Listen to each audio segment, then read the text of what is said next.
நேற்று வந்து சொல்லிட்டு போனாங்க அந்த பாட்டி, புளி இருக்குது வீட்டில், நான் தட்டி கொண்டு விதையெல்லாம் எடுத்துகிட்டு கொண்டு வரேன் அப்படின்னு சொல்லி போயிருந்தாங்க. அதனால் நேற்று நான் கொடுத்த சேரீயை கட்டிக்கிட்டு இன்னைக்கு கட்டிக்கிட்டு புளி கொண்டுக்கிட்டு வந்தாங்க. 1 கிலோ 1/2 கிலோ வரும், 3/4 கிலோ வரும்னு நினைக்கிறேன். அது 1 கிலோன்னு சொல்லி 50 ரூபான்னு சொல்லி கொடுத்துட்டு போச்சு. அவங்க தோட்டத்தில் விளைஞ்ச சுரக்கான்னு சொல்லி சுரக்காயை கொடுத்துச்சு. ஏதோ ஒன்று அது கொடுக்கும். நம்ம ஏதாச்சும் செஞ்சோம்னா அது சும்மா அது வாங்காது, அதுக்கு எதையாவது நம்மளுக்கு கொடுத்துட்டு போயிடும். தோட்டத்தில் மரம் வளர்ப்பாங்க, புளிய மரம். அந்த மரத்து புளி கொண்டு வருவாங்க, தட்டி விதையெல்லாம் எடுத்துகிட்டு நல்லா கொண்டு வருவாங்க. நல்லா புளிப்பாக நல்லாயிருக்கும்.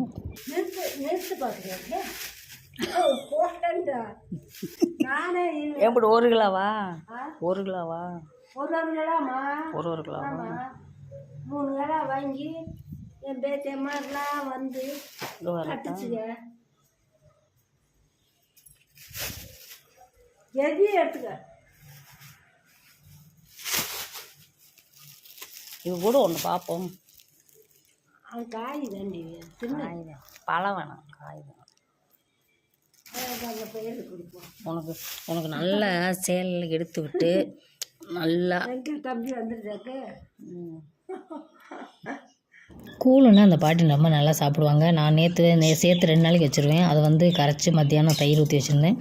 நேற்று அதே மத்தியானம் சாப்பிட்டோம், இன்றைக்கி அதே மத்தியானம் சாப்பிட்டோம். அதே தான் அந்த பாட்டிக்கு வந்தப்போ கொடுத்தேன், ரொம்ப ஆசையாக சாப்பிட்டாங்க. கருவாடு வஞ்சிடணுமா? வேணும்.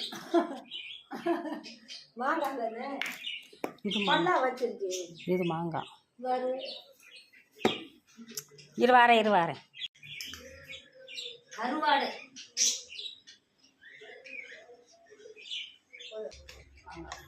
பல்லுல பல்லு வழி அடிச்சு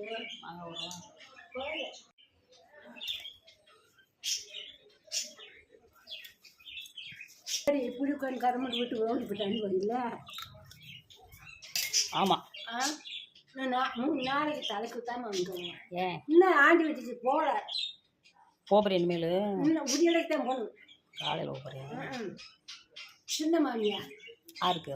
எனக்கு. உனக்கு சின்ன மாமியாவா? உன் சின்ன மாமி இன்ன வரைக்குமா இருந்துச்சு? கடத்தையை போட்டு ஆட்டிக்கிட்டு வீட்டுக்குள்ளே நடந்தா போய் சேர்ந்துட்டா.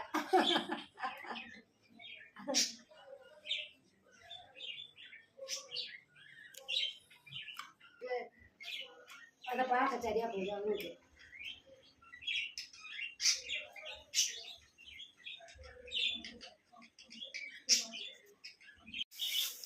அவருக்கு இதை கொடுப்பா. இவன் அன்னைக்கு வருது, அவருக்கு கொடுத்துட்டு போ.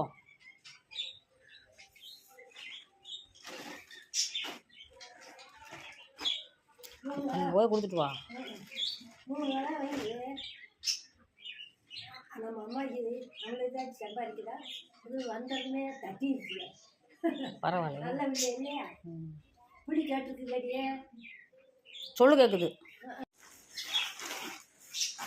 பிரித்து போட்டு போவாரு, பிரித்து போட்டு. அரிசி வேணும்டா.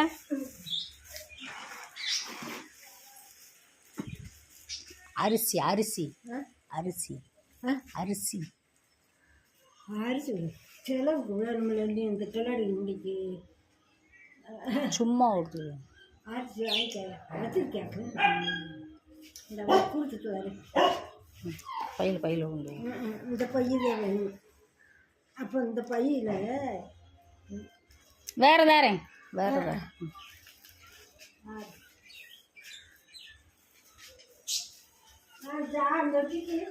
எல்லாத்தையும் வந்து கொடுக்குது. அது வெளியே போகுது.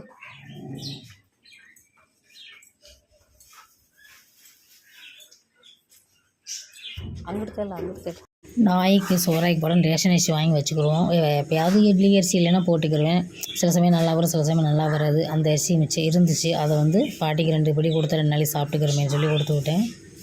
நல்ல வெயிலில் வந்தாங்க, அதனால் வந்து மோர் இருந்துச்சு வீட்டில், கடைஞ்ச மோர். அதனால் கொடுத்தேன் மோரும் கம்பம் கூழும்.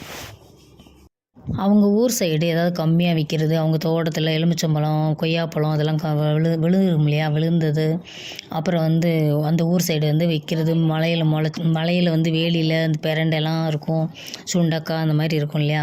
கிராமத்து சைடில் என்னென்ன விளையுதோ கிடைக்குதோ அதை கொண்டு வந்து கொஞ்சம் கொஞ்சமாக தான் கொண்டு வரும். கொஞ்சம் கொஞ்சமாக கொண்டு வந்து ஒரு 4 வீட்டு 5 வீட்டில் விற்றுட்டு அது காசு கொண்டு போகும். அப்புறம் ரேஷன் அரிசி நேற்று யாரோ கொடுத்தாங்கன்னு கொண்டு போச்சு. எங்கள் வீட்லேயும் வாங்கினது இருந்துச்சு. சரி பாவம் கொடுப்போம் கொண்டு போகட்டும்னு நானும் ஒரு 2 படி ரேஷன் அரிசி கொடுத்து விட்டேன்.